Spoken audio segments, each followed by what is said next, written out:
নমস্কার বন্ধুরা, আমি শুভেন্দু। আজকের ভিডিওটি খুবই গুরুত্বপূর্ণ, বিশেষ করে সরকারি কর্মচারী, শিক্ষক শিক্ষিকা এবং ভবিষ্যৎ নিয়ে চিন্তিত সকলের জন্য। প্রশ্ন একটাই, পুরনো পেনশন ব্যবস্থা অর্থাৎ ওপিএস নাকি নতুন পেনশন ব্যবস্থা এনপিএস, কোনটি আপনার ভবিষ্যতের জন্য বেশি নিরাপদ এবং লাভজনক? চলুন খুব সহজ ভাষায় দুটো ব্যবস্থার পার্থক্য বুঝে নিই। প্রথমে আসি ওপিএস বা পুরনো পেনশন ব্যবস্থায়। ওপিএস এর সবচেয়ে বড় বৈশিষ্ট্য হলো নির্দিষ্ট পেনশনের নিশ্চয়তা, অর্থাৎ অবসর নেওয়ার পর পেনশন কিভাবে নির্ধারিত হবে তার একটা নির্দিষ্ট সরকারি কাঠামো থাকে। সাধারণভাবে শেষ বেতনের ভিত্তিতে নির্দিষ্ট ফর্মুলায় পেনশন হিসাব করা হয়। এর ফলে কর্মজীবনে থাকা অবস্থায় বাজারের ওঠানামা নিয়ে অবসর পরবর্তী আয় কত হবে সেই অনিশ্চয়তা তুলনামূলকভাবে কম। আর পেনশনের পাশাপাশি অনেক ক্ষেত্রে মেডিকেল সুবিধা, পারিবারিক পেনশন এবং ডিএ বা মূল্যবৃদ্ধি ভাতার মতো সুবিধাও থাকতে পারে। তাই যারা বলেন অবসরের পর প্রতি মাসে একটা নিশ্চিত আয় চাই, তাদের কাছে ওপিএস অত্যন্ত আকর্ষণীয়। এবার আসি এনপিএস অর্থাৎ ন্যাশনাল পেনশন সিস্টেমে। এনপিএস মূলত একটা কন্ট্রিবিউটরি পেনশন সিস্টেম, অর্থাৎ কর্মচারী এবং নিয়োগকর্তার নির্দিষ্ট অবদান জমা হয় এবং সেই অর্থ বিভিন্ন বিনিয়োগের মাধ্যমে বৃদ্ধি পাওয়ার সুযোগ থাকে। এখানে একটা গুরুত্বপূর্ণ বিষয় হলো এনপিএস এর রিটার্ন বাজার ভিত্তিক বিনিয়োগের সঙ্গে যুক্ত, অর্থাৎ দীর্ঘমেয়াদে ভালো রিটার্ন পাওয়ার সম্ভাবনা রয়েছে।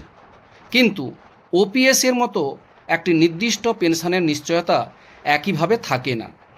এনপিএস এর আরও কিছু সুবিধা রয়েছে: দীর্ঘমেয়াদে সঞ্চয়ের সুযোগ, বিনিয়োগের মাধ্যমে সম্পদ তৈরি এবং নির্দিষ্ট ক্ষেত্রে কর সুবিধা, আর চাকরি পরিবর্তন বা স্থান পরিবর্তনের ক্ষেত্রেও পোর্টেবিলিটির সুবিধা। তবে এর সঙ্গে বাজারের ঝুঁকি এবং অবসরের সময় কার্পাসের পরিমাণ অনিশ্চিততা রয়েছে। তাহলে কোনটি ভালো? এখানেই আসল প্রশ্ন।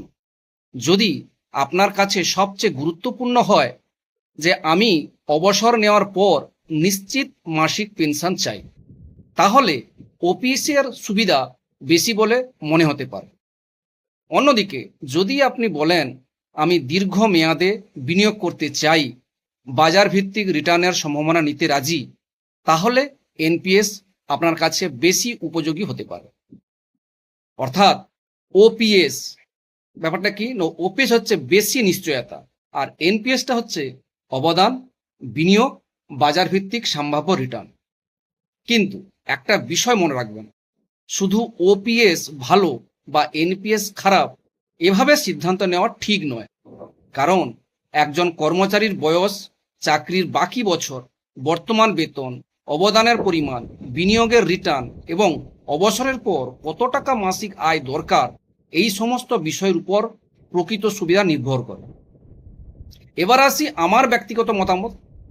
আমার মতে অবসর পরবর্তী জীবনে যদি নিশ্চিত এবং স্থিতিশীল মাসিক আয়কে সবচেয়ে বেশি গুরুত্ব দেওয়া হয়, তাহলে ওপিএস এর মডেলটি অনেক বেশি স্বস্তিদায়ক। কারণ চাকরি শেষ হওয়ার পর একজন অবসরপ্রাপ্ত মানুষের সবচেয়ে বড় চিন্তা হলো প্রতি মাসে সংসার চালানোর জন্য নিশ্চিত টাকা পাবো তো। তবে এনপিএসকে একেবারে খারাপ বলাও ঠিক হবে না। তরুণ কর্মচারী, দীর্ঘ সময় বিনিয়োগের সুযোগ রয়েছে এমন ব্যক্তি এবং যারা বাজার ভিত্তিক বিনিয়োগের ঝুঁকি নিতে প্রস্তুত, তাদের জন্য এনপিএস এর যথেষ্ট গুরুত্ব রয়েছে।